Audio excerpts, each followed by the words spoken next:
Welcome to Life Coaching for Dance Studio Owners. Each week, we talk money, mindset, and self-care to help you live a more peaceful life and lead a more profitable business. Let's get started. Welcome to this episode. I'm excited to have Jenny O'Brien today, and I wanted to have her on the podcast for a couple of reasons. First, Jenny has had a studio and she ended up selling it. And I know that some people may be in that place in their journey and they're thinking it's time for change. And also exciting, she has written a book and it is out and available for purchase, and we'll put that in the show notes. But I just want to bring her on, have a conversation, because Jenny truly understands what it is to take a dream and then do something with it and not just let it be a static thing that you hope for in the future but never get to. So Jenny, welcome to the podcast today. Thank you for having me. I'm excited to be here. Awesome. So tell us a little bit about yourself and your journey. So I'll start with when I started teaching dance and kind of what I did before I opened my studio. So I started teaching dance when I was 18. I had been dancing since I was 3, and I started teaching under the direction of my former dance teacher, which was, I think every little girl's dream. And I went to community college for 2 years, so that's why I was able to teach while still being in college at home. And then when I went away to college, I dabbled in teaching a little bit here and there, but my focus was on my other passion, which was communications and marketing. I got my degree in communications. So when I graduated in 2003, for the next 9 years, that was my full-time career. And I also, though, on the side, I still continued to teach dance. So I had the 9 to 5, and then I had the 5 to 9, where I would go teach dance for a few hours, a few days a week. And in early 2012, I actually only had 2 jobs after college in those 9 or 10 years. I was very dedicated, loved what I did. But I was at a point where I thought, okay, maybe maybe it's time for me to move on. So I had been interviewing, applying for a lot of jobs. We all know how much work that is. And I just wasn't getting anywhere. And then honestly, I like to share this. I went through a breakup, and I had so many sad thoughts, negative thoughts, all the things. And I'm somebody who takes emotions like that and I put it towards something positive, and I like dive all in, have to keep myself busy. And I was sitting at my desk one day and I said, I cannot sit at a desk all day for the rest of my life. And when I'm teaching dance, I do not feel like I'm working. And honestly, opening a studio, I was not somebody who, ever since I was a child, I wanted to have a studio. I didn't go to college to study dance. I didn't study business in college. I didn't dance professionally, but I loved teaching.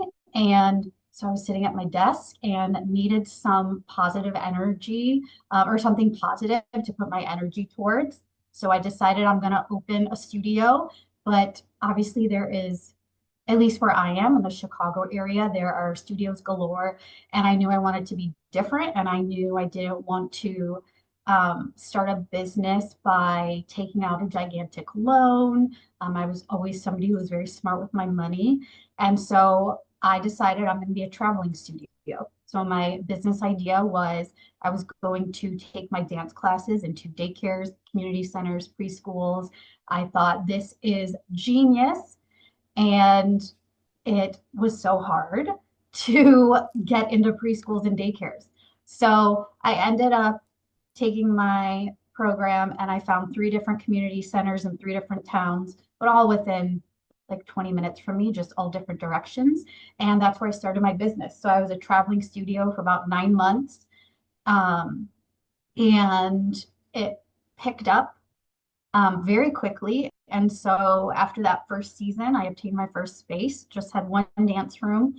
And I was there for not even 2 years. Outgrew that, moved to the space that the studio is currently in, 3 dance rooms, my dream space. And if you build it, they will come. And by me moving to a more centralized location that was a little more populated and with more space, I like snap of a finger, we grew tremendously and I filled that space. And then we expanded again.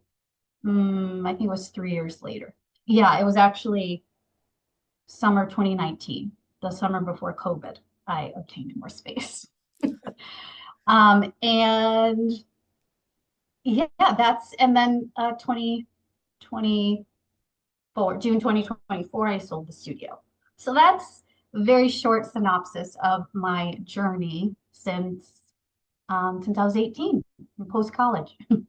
I love this. I love this conversation because I think that so many people make the mistake of thinking because they didn't study dance in college or they didn't dance as a rockette that they're not qualified, and it kind of holds them back in their mindset about that. But the studio owners I've seen who've actually been some of the most successful, especially when it comes to managing finances, are those who did not do that. Those who did not come from that path. And like you, I'm sure your degree in marketing had a big part in, running a business. And there's so many things that our non-dance experience can add to whatever it is we're doing. Mhm. I agree 100%, and I say what you said all the time. I'm so, so grateful for what I studied in college and all the experiences I had in my 9 years of my career post college before I opened my studio. Um, and the lessons I learned in not I was not the best dancer. Um, I am probably going off on a tangent, but another thing that set me back, I had all these things in my life that aren't typical of somebody who's going to go open a studio and be successful. I also had a major spinal fusion surgery when I was 15. There was a possibility I might never dance again.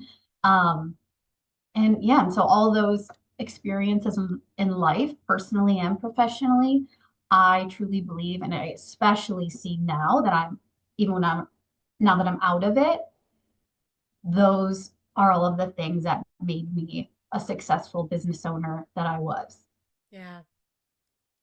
So you kind of touched on some of the lessons that you learned. What are, if you can maybe highlight a few, like what are some of the lessons you learned as a studio owner that you could share with other studio owners um, in the thick of it?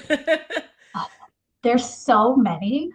Okay, the first one that comes to my mind, and this is in regards to managing a staff, Mm, I would say something, and I will say I do wish that I would have, when I jumped into it, I didn't have any employees for a year. And then I grew so quickly that then all of a sudden I had 15 employees and I had no experience in managing people. So in my other career, I was never, I never managed other people. So that was all something I had to learn on my own.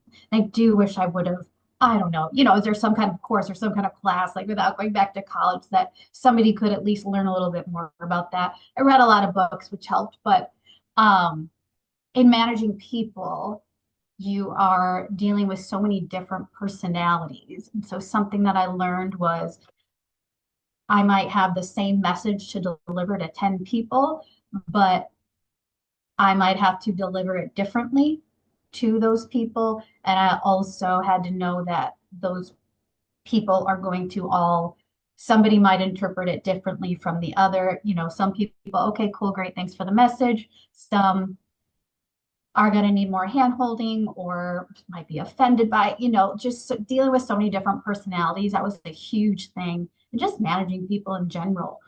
Like I said, I've read a lot of books and just learned a lot about myself, I think, mm, with in managing people.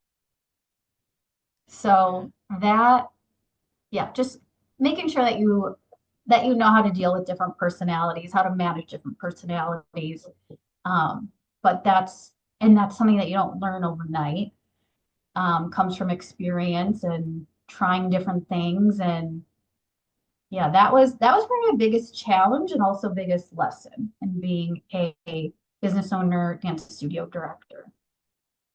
Yeah, for sure. The staffing and how to work with the different personalities, even just understanding our own style and personality and how we interact with staff. And some people, they want the big hurrah, you're so great, and other people like just a love note is fine. Like there's so many personalities. And then managing interpersonal relationships for staff with each other, not just with us, I think is it's it's a good lesson to learn. But like, you're right, it takes time. It takes a lot of um, stepping back and saying, okay, what am I doing here? What's the ultimate goal? Because, unfortunately, I don't think there's a lot of good examples of good bosses out there, whether it's in corporate America or nonprofit or even in the media. I mean, nobody have Michael Scott in The Office. Like, there's not many good examples of bosses um, that kind of demonstrate what it's like to, be a strong leader in a business. Mhm. Um, so for you, like deciding to sell the business that you've built and move on to the next thing, surely there was something in your heart that was pulling on you. And kind of what was that turning point for you that made you realize it's time now for the next dream? So this is a question that, of course, I've answered a lot over, the last 8 months, especially even longer than that once I started telling people. And I still don't have my short elevator speech for that. Yeah. For me, there wasn't a lot of people think, oh, something happened. There was some kind of big a situation or whatever you want to call it, a problem, or that there was financial problems. There's none of that. My studio was um, as successful as it had ever been, revenue wise, enrollment wise, all the things. I had a great team. Um, and there was nothing in particular that happened. It was kind of a slow, or just, I don't want to say slow, it was just a gradual process um, of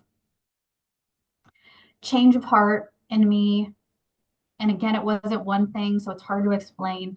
I will say something I've realized, especially the last few months when I've had more time to sort of like sit and be still. I do think I personally was forever changed by COVID and the struggles of that. And, running a dance studio during that time, I, I mean, March 13th, we'll all never forget it. I was up all night creating my virtual studio already. I mean, I went all in, gave 1,000% to that. I'm very proud of that. I helped other studio owners too, just like we all helped each other. There also was a time, unfortunately, when I saw a lot of clause come out within um,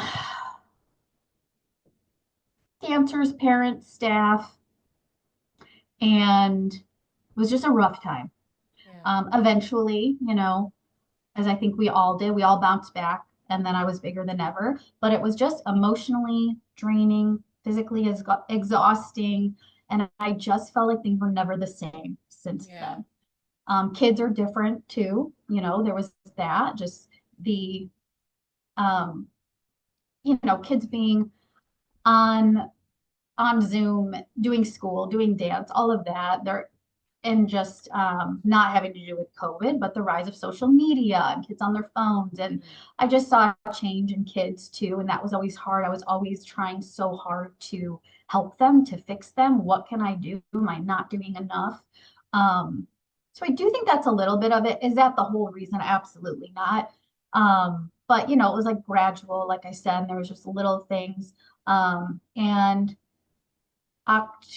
fall 2022, that's when I really started to feel like I don't think I'm supposed to do this for the rest of my life.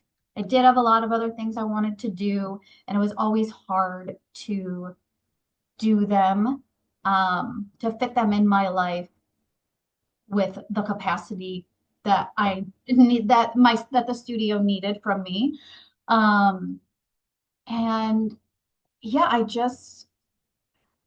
I, it's hard to explain. It was something I felt in my heart, something I knew in my gut I needed to do. But I always tell people, and this is my biggest piece of advice to anyone who, because I think this is also the time of year when we've got recital competition, like it's really Mhm. overwhelming. And this is a time of year I think a lot of people just make a quick decision and they're like, I don't want to do this anymore. It's too much. Yeah. Take your time, sit with it. I sat with it for a full year. I made changes within my studio. I made changes within my personal life. I set some better boundaries within, for example, like with my staff, I asked for people, to not text and call me all day long. These are my hours every single day. I had office hours um, that would work for every single person during the week because they were during a time, or I made sure to have times that worked for everybody. So that's just like a little thing that comes to mind. I got rid of some classes, different components within the studio, a lot of things nobody else noticed, nobody would know. And it ended up being really positive changes that I now I like love to give the ideas to other people. And also my enrollment grew, revenue went up. Yeah. Um, Camaraderie amongst the staff was great. Like all these things are really positive changes, but I still was having days where I would wake up in the morning and I would just sit on my couch and just cry. Mm. And I felt so terrible about it. And I didn't tell anybody for a long time, I'm like, why do I feel this way? On the Yeah. outside, I've got the successful business. It's just me, I'm not married. And so everything I have, I've done on my own. I built what I call my dream house. Again, the year before COVID, I think all these things also contributed to my COVID burnout. I had just Yeah. built a house. I just expanded my studio. I did all the things. And so, but I was so unhappy. Yeah. And it's just a perfect example. And it sounds Mm. so cliche, but on the outside, somebody could look like they have it all, like they have it all together. But inside, I was miserable and I Yeah. couldn't exactly pinpoint it. I just knew that it was the studio. And I like hate even saying that out loud because I never want anyone to misinterpret what I'm saying. Um, Mhm. Mhm. but I think a lot because I would never want someone to think that I felt that way about the kids. If Right. anything, Right. that's why it was making me sick to my stomach because of the kids. Like, though I don't have kids either, and those are my kids. The Yeah. studio is my baby. The 420 kids I all consider them my kids. That's what I call them. Right. And so I took that year to, like I said, make changes, and I still felt the same. And so October 2023, I was at a seminar called Breakthrough to Success, which is put on by Jack Canfield. He's a Mhm. yeah, okay, thank you. I'm so glad you know him. So a lot of people don't. That's Yeah. something I've learned. And so I was at his seminar, and of course, this internal struggle was in my head, but I didn't even tell a lot of family and friends that what I had been thinking. And I didn't go to this seminar because I needed help with it, because I planned to talk about it. And it ended up being all I was talking about, like in small groups, Right. and goal setting and all these things. And so there was a lot of tears shed that weekend and a lot of wonderful people there, especially entrepreneurs who had sold their businesses. They gave me great advice. And the seminar ended on a Sunday, and I was sitting in my hotel room, sent an email to my accountant. I would like to get a valuation started. And I because the timing will never be right. Right. There's people that would always be hurt or that would never understand. And I was like, I just got to do it. Yeah. Yeah. I think that listening to you speak, though, your words are speaking to someone. Someone is caught up in those same thoughts and feelings. And surely your words are going to resonate with them to really examine where they're at. Um, You know, I talk to people and sometimes they're like, I tell them, you are successful. Like, you are successful. And they're like, I don't know, I'm not.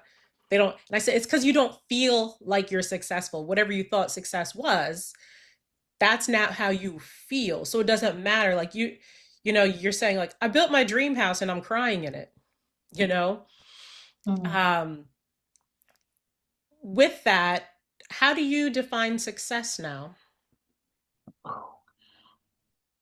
I will be honest and say that my definition of success was definitely even, and I don't know when this, I mean, it probably started like when I was young, 16, 18, when you start working. It was definitely financially driven for Mm-hmm. sure. Mm-hmm. But I was brought up in a home where both of my parents worked and they were such hard workers and they instilled an incredible work ethic in me. And I started working when I was 16. I always had multiple jobs, but I loved working. But I also loved eventually when I was able to, I bought my first home when I was, I think 24. So not too long after college. And yeah, it was just definitely always financially driven. And like, I hate to even admit that, but I know so many other people think that way too, and we just don't say it out loud. Um, For sure. of course, I wanted to and understood being successful in your career and doing what you love and doing something that you're passionate about. But it was definitely too, I don't know if I want to say too financially driven. I mean, you Mm, have to make a living, you have to keep a roof over your head. And especially if you're like me and single, there's nobody else to fall back on if something doesn't work out. So maybe that's part of it too. right. That it has been just me. I've never been married, like I mentioned. So maybe that is why it was a little too financially driven, I guess. Mm-hmm. And now, obviously, I sold my very profitable, successful business. And that is because for me, success to me was I wanted happiness. I wanted to be more content. I didn't want to walk around with so much pressure on my shoulders, thinking about hundreds, thousands of different, students, parents, staff, just walking around with that pressure every hour of the day, 7 days a week. And so the financial part of it was not important to me anymore because I knew I needed to take control of my life, my happiness, my health, Mm, and that didn't matter yeah. anymore. Is it a hard adjustment right now? Absolutely. Mm, But I I don't walk around with the stress that I had for so long. And I didn't even realize how bad it was mm, until yeah. now. Do you have any habits or mindset shifts that help you stay true to your dreams? Even when you're not clear what that path, what that path looks like. Hmm. I've just been a tell me I can't jump and I'll show you how high I can type of person my whole life. There's always going to be somebody else doing what you want to do. Yeah. Um, find a way to do it differently, find a different niche. There's always going to be something standing in the way, like timing will never be right. You just have to stay in your own lane and just try not to, try to ignore all that outside noise, outside distractions. Like the other day, I said something to somebody about something I want to do that I'm just having trouble getting off the ground. And I said, I just feel like the market's so oversaturated. Yeah. And they said, I use that as a way to push myself even more. How can I stand out? How can I be different? Should no matter what you do, there's going to be so many different people doing that. So that was something I needed to hear too. Um, Mm, yeah, as far as mindset, I mean, it sounds so simple, but just staying positive and believing in yourself. And like I said, stay in your own lane. Don't let any outside noise get to you and stay true to who you are and what you want to do. no Yeah. matter what anybody else says. Yeah. So tell us about Live Your Dream Out Loud. What's your vision for this new chapter? So, Live Your Dream Out Loud is sort of an umbrella for three different things that I'm focusing on in my new chapter. Um, it encompasses me being an author. So, I just published my first children's book, and I have some other books in the works. And I'm doing some freelance work, not just with studio owners, but any business, any nonprofit. And then youth workshops. That's called Paving a Path to Success. So I have three different things under that Live Your Dream Out Loud umbrella. It has been an adjustment to have three different things that are not necessarily, they can coexist together, but they're not super related to Yeah, each other. That's been a challenge. Before I was a dance studio owner, and that's right. what I am. And now I'm all these different things. But I wanted to keep the door open, and I wanted to be able to truly focus on all the things I love to do. And if one of those Mm. three things picks up more than the other, honestly, I would love that because I am finding it very challenging trying to make all three of those things not only successful, but to get all three of those things off the ground and Yeah. giving all three of them equal time. So that is something really struggling with right now.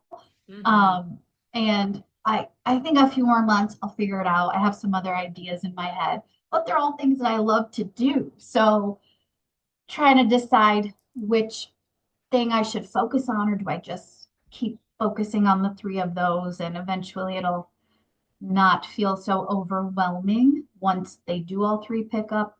Who knows? But those are the three things I'm doing, or at least trying to do right now, and just see what happens.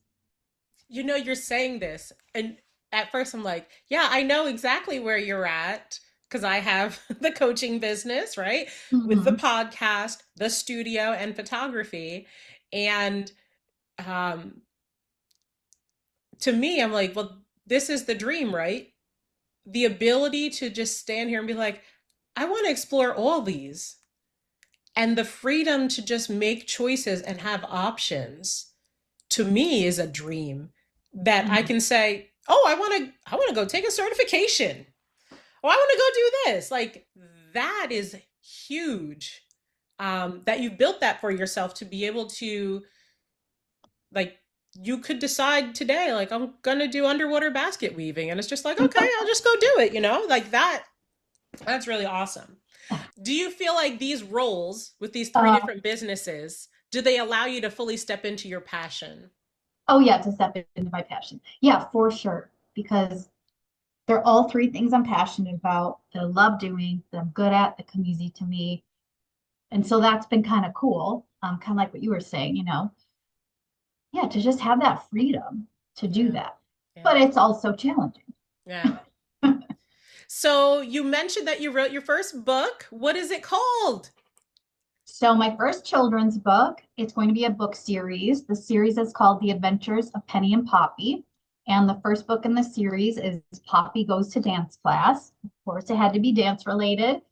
And you can now buy it on Amazon, and you can also buy it from my website. So if you go to liveyourdreamoutloud.com and go to the books tab, you'll see all the different ways to purchase it.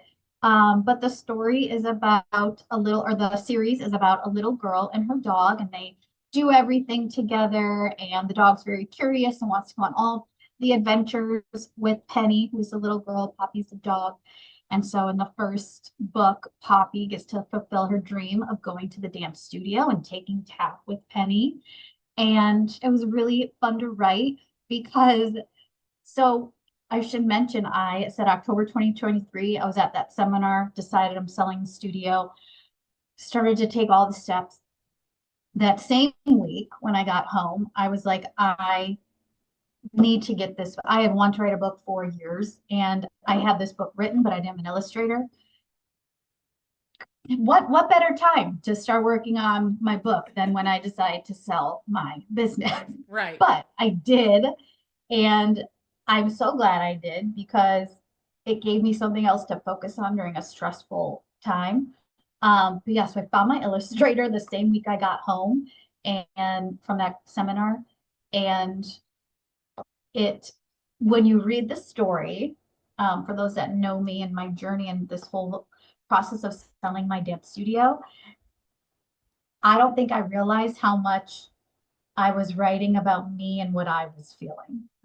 Oh yeah. Yeah. So it's kind of funny. Yeah, and the next one will be, I don't know which one I'm going to release first, but there'll be a vacation theme and going to grandma and grandpa's. Oh, that's Title, still awesome. working on the titles, but those are the two themes. Yeah. That's so awesome. I'm excited. Okay. So, we'll put the links to the websites and for Amazon in the show notes so that people can find you. And you said your website. Where else can people find you online? Uh, Facebook, Jenny O'Brien, common name, but I should pop up. Instagram, I don't use too much, but Okay, Instagram is Jenny O'Brien 12. I think. awesome. Um, Final question for you. If there's someone who is thinking over some dream that's on their mind and their heart, and it's been tugging at them for a while, what would you offer to encourage them to take the plunge and explore going after that dream? What would you say to them? Don't wait for the right time.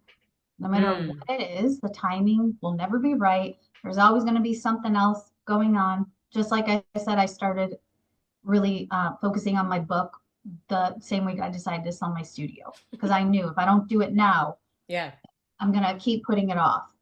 Um, yeah, that's my big piece of advice and something that I learned over my 12 years of not only owning a dance studio, well, starting the studio, making that decision, running it for 12 years, deciding to sell my studio and completely start over. yeah, Yeah, the timing will never be right. If you keep waiting for the right time, you are never going to do it. There's right, always going to be something else. yeah. Very wise words. Thank you so much. And everyone, um, get the book, check it out, especially if you have a little one to enjoy. I know I will get a copy as well. Take care, Jenny. Thank you. Thanks for having me. Hey there, if you're finding value in our podcast and want to dive deeper, I'd love to work with you through my coaching program. Together, we can tackle the challenges of running a dance studio and find your path to peace and profits as a business owner. Visit gingerhaithcox.com/coaching and get started today.